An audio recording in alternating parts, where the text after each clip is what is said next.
এই মামলার দৃশ্য এখানে ওর যে ঘটনাটা এটা সবার জন্য অত্যন্ত বেদনাদায়ক ছিল। সবাই প্রচণ্ড ক্ষুব্ধ ছিল ব্যাপারটা নিয়ে। তবে আপনাদের কয়েকটা জিনিস খুব স্পষ্টভাবে বলে আপনারা মনে রাখবেন, এই মামলাটা তদন্তাধীন অবস্থায় রয়েছে, তদন্ত কার্যক্রমের মধ্যে রয়েছে।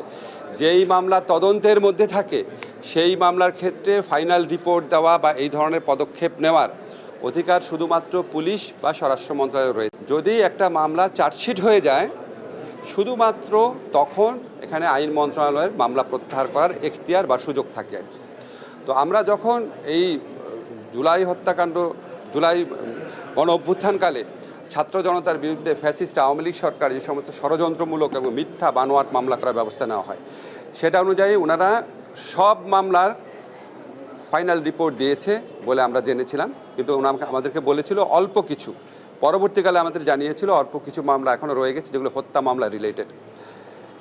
এবং এইরকম একটা মামলা, ফায়েজের মামলা, কালকে আমি খবর নিলাম ফায়েজের মামলাটা এরকম একটা মামলা, এবং এখানে দুইজন আসামি তারা 164 স্টেটমেন্ট দিয়েছিল। তো আমি খবর নিয়ে জানলাম ওনারা যদি 164 এই স্টেটমেন্টটা রিট্র্যাক্ট না করে তাহলে এই মামলাটার নিষ্পত্তি বা ফাইনাল রিপোর্ট দেওয়া খুবই দুষ্কর।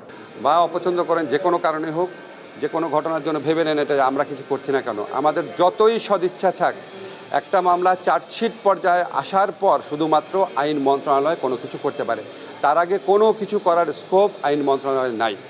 তো আমরা আশা করব যারা উপযুক্ত কর্তৃপক্ষ আছে তারা উপযুক্ত ব্যবস্থা নেবে এবং 164 স্টেটমেন্ট যারা দিয়েছিল তারা যেন 164 স্টেটমেন্ট প্রত্যাহার বা রিট্র্যাক্ট করার পদক্ষেপ নেয়, যাতে করে এই মামলাটা খুব দ্রুত উইথড্র করার সুযোগ সৃষ্টি হয়।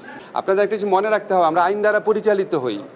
একটা আইনের বাইরে যেটা বাণিজ্য মন্ত্রণালয়ের কাজ সেটা আইন মন্ত্রণালয় করতে পারবে না, যেটা শিক্ষা মন্ত্রণালয়ের কাজ সেটা স্বরাষ্ট্র মন্ত্রণালয় করতে পারবে না, যেটা পররাষ্ট্র মন্ত্রণালয়ের কাজ সেটা মৎস্য মন্ত্রণালয় করতে পারবে না।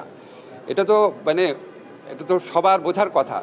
তো আমার যতই প্রত্যাশা থাক, যতই আন্তরিকতা থাক, যতই আমার ইচ্ছা থাক, এই কাজটা প্রক্রিয়াগতভাবে ঠিক না হওয়া পর্যন্ত অন্য মন্ত্রণালয়ের ব্যাপার, আমাদের এখানে কিছু করার নাই। আমাদের খালি সাজেশন দেওয়ার আছে, আমাদের খালি অনুরোধ করার আছে, এর বাইরে কিছু। যেটা আমি বিশ্বাস করি পুলিশ অত্যাচার করে নিয়েছে, নির্যাতন করে নিয়েছে বা ভয় দেখিয়ে নিয়েছে।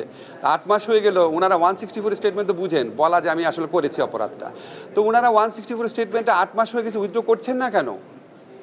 এটা একটু কাইন্ডলি ওনাদের জিজ্ঞেস করেন।